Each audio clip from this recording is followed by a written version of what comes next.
Hey guys, and welcome to another brand new video. In this video, we actually have another big wave and blast of PlayStation 5 Pro news, where right now we're actually all pretty much confirming the PlayStation 5 Pro is real. It seems like developers right now are actually getting ready for it to go develop games on their platform and their consoles themselves.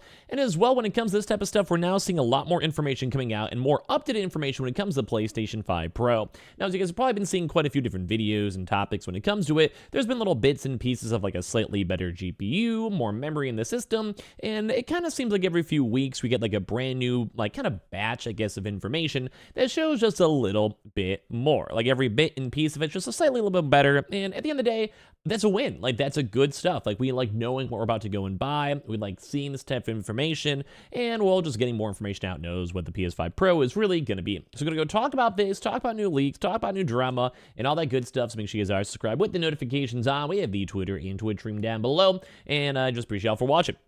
So as I mentioned, right now we've been seeing a lot more PS5 Pro news, and it seems like the actual developer kits are making their way around, and we're seeing brand new details on it. So basically, the PlayStation 5 Pro is now real, and developers are getting ready for it.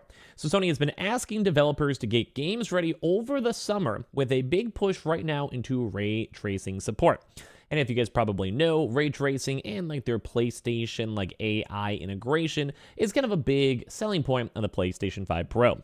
Better ray tracing is almost an actual requirement too as well for the PlayStation 5 Pro, mainly because they're trying to get like a specific list of what people are allowing. And when it comes to like, they basically is like a set limit where like if you want to make a PS5 game, you need to have like, let's say 1080, 60 FPS. If you want to have a PS5 Pro ready game, 4K, 60 FPS. It's kind of like, you know, how they have like the tiers and all of that. But one big push is definitely want to make more integrations onto ray tracing for what I remember. So Sony's getting ready to release the more powerful PS5 console, possibly by the end of this year, after reports of elite PS5 Pro specifications surfaced recently. So The Verge themselves has obtained the full list of specs for the upcoming console, and then sources familiar with Sony's plans were also telling people that the developers are being asked to ensure that their games are basically compatible with all this upcoming console, with more of a big push on improving ray tracing. So the codename Trinity, the PlayStation 5 Pro model, will include a more powerful GPU and slightly faster CPU mode. So we're actually now seeing, I think, bigger improvements on the CPU. Now, some folks were kind of talking once again that the CPU is going to be more of the thing that's being held back. I still think that's kind of true. Like, the GPU is the bigger like performance boost. The CPU is apparently slightly better than it was before, based on the prior leaks. So all of Sony's changes point to a PS5 Pro that will be far more capable of rendering games with ray tracing enabled or hitting higher resolutions and frame rates in certain titles. Sony appears to be encouraging developers to use graphics features like ray tracing more with the PS5 Pro, with games able to use a Trinity Enhanced or PS5 Pro Enhanced label if they provide these enhancements, which we've kind of covered up in a prior video. Sony expects GPU rendering on the PS5 Pro to be around 45%, which I think is slightly higher. I think the prior number is around 40, so it's still just more fine-tuned specs, faster than the standard PS5. And according to documents outlining the upcoming console, the PS5 Pro GPU will be larger and also use more faster system memory then to help improve ray tracing in games. Sony is also using a more powerful ray tracing architecture in the PS5 Pro, where the speed here is up to 3 times better than the regular PS5. Now, we've kind of covered some of this, but these are kind of like, imagine like, you have like the next revision, and like these next revisions are being leaked out, and we're seeing, like I said, a little bit more fine-tuned specific numbers. So Trinity is a high-end version of the PlayStation 5, reads one document, with Sony indicating that it will continue to sell the standard PS5 after this new model launches. So this is another big bit of information, kind of like when the PS5 and PS4 were still being sold. And then eventually, like the PS4, like at some point they stopped production, and then just whatever stock's available is still there. Same thing with probably the Switch and like the Switch Lite and the Switch like OLED. At a certain point, they just sell out the leftover stock, maybe at a slight discount, or do some more bigger sales and go from there. So basically, Trinity is the high-end version of PlayStation 5, reads one document, with Sony indicating it will continue to sell the standard PS5 after this new model launches. Sony is expecting game developers to have a single package that will support both the PS5 and PS5 Pro consoles, with existing games able to be patched for higher performance. I understand developers are able to order test kits, so basically developers right now can get the PS5 Pro. So if they go and like basically put in like an order, be like, hey, we need to get 50 of these. We're making a game on PlayStation. We're going to give you all these like specifications, improve the internals, get ray tracing, update our old games, whatever it might be, it is all there. saying Sony's expecting every game submitted to certification in August to be compatible with the PS5 Pro. Insider Gaming first reported the full PS5 Pro specs and indicated the console is set to release during the 2024 holiday period once again. So a lot of this like prior information is still kind of like recapping and considering it. It's all the same boat. So while Sony's improving the GPU side of the PS5 Pro, the CPU will be the same as the standard PS5, but this is brand new mode that clocks it higher. So we've kind of covered this once again in separate videos, but once again, a little bit more fine-tuned stuff.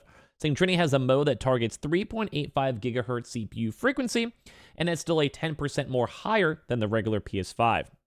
Before, people were basically saying it was run the same, but this is kind of like, once again, like more of the overclock option itself.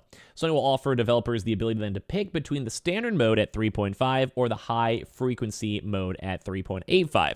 So this is another bigger change that we kind of got from this, is that there is now options in how they want to make the game. So it might, once again, so for a game like a GTA 6, that will have a lot more things happening at once, which is more CPU intensive, they would most likely want to be pushing for the 3.85, and then the 3.5 would just be a completely, I don't say completely different game, but different coding and like what they allow, render distance, how many characters are on screen, how many cars are going, like ray tracing effects, like everything off of that. The standard mode operates just like a regular PS5, where a certain amount of power is allocated to the CPU, and it runs at 3.5 gigahertz if the power budget allows for it, or lower frequencies if the PS5 is performing power-intensive operations. So Sony says these lower frequencies are rare, and that unused power on the CPU side is sent to the GPU. So basically saying like it's really hard for very intensive games. Once again, we could use GTA 6 as an example. And then when it comes to everything else, it's like it's very intriguing because it should be open. Like it's almost like a door. Like it's like almost like two doors, or like a, I don't know, like a combined river, where sometimes some rivers flowing more, sometimes it's not flowing more. I don't know if that's a good metaphor. But basically saying like if the CPU is able, it'll go harder, and if it's not able, it'll be fine-tuned for both the GPU, CPU, depending on the game you're playing. Some games are more GPU intensive, some games are CPU intensive, and also depending what mode you do, like a performance mode or the higher, like I guess fidelity mode, kind of depends. So this is a new high CPU frequency mode for the PS5, and the more power is allocated to the CPU, which means slightly less to the GPU. So the GPU is downclocked by around 1.5% in this mode, although at the same exact time, they still have an improvement on the GPU, so it's kind of fine. Like there still is like a net win, and also net win then too as well with the CPU, just by giving up a little bit of the GPU. So about roughly a 1% lower performance, according to Sony. The PS5 Pro will also have some changes to system memory for developers. So the standard PS5 memory runs at 448 gigabytes, but Sony is bumping this up by 20% to 576 gigabytes on the PS5 Pro. As the memory system is more efficient on the PS5 Pro, the bandwidth gain may exceed 28% as well. So basically, it's a more efficient memory, but at the same time, as time goes on, you need more stuff. There's more more updates since then. So it's kind of nice to start bumping that up a little bit. Developers also get more access to overall system memory, games that can use an additional 1.2 gigabytes of system memory on the PS5 Pro, so it's 13.7 gigabytes overall compared to the 12.5 gigabytes allocated to games on the base PS5.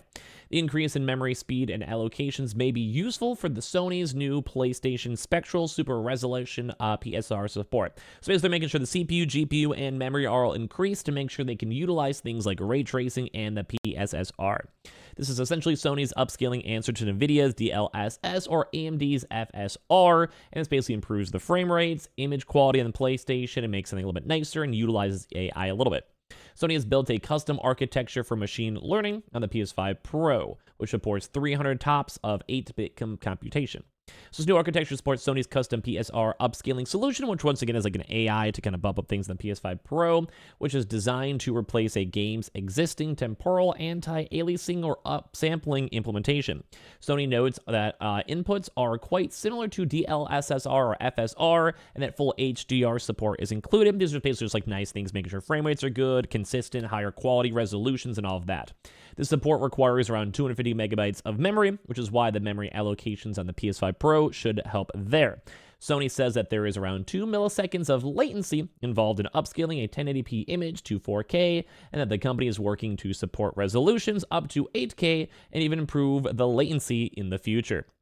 and developers are able to get their games ready in time. I fully expect to see a PS5 Pro launch in this holiday season. I'd probably assume so. We've been hearing the same kind of similar rumors as well, because when it comes to this stuff, it looks like it's going to be a slightly better GPU, better CPU depending on the game, slightly more memory, more brand new technology in the PSSRs we've covered in prior videos, and it kind of seems like this is almost like I'm sure there's going to be more updates for it, but this seems like an 80% of what we're expecting for the PS5 Pro. So give me your thoughts. I'm going to probably go and maybe pick one up myself. I'm kind of feeling hyped up for it. And follow the Twitter and Twitch room down below and subscribe if you guys are new.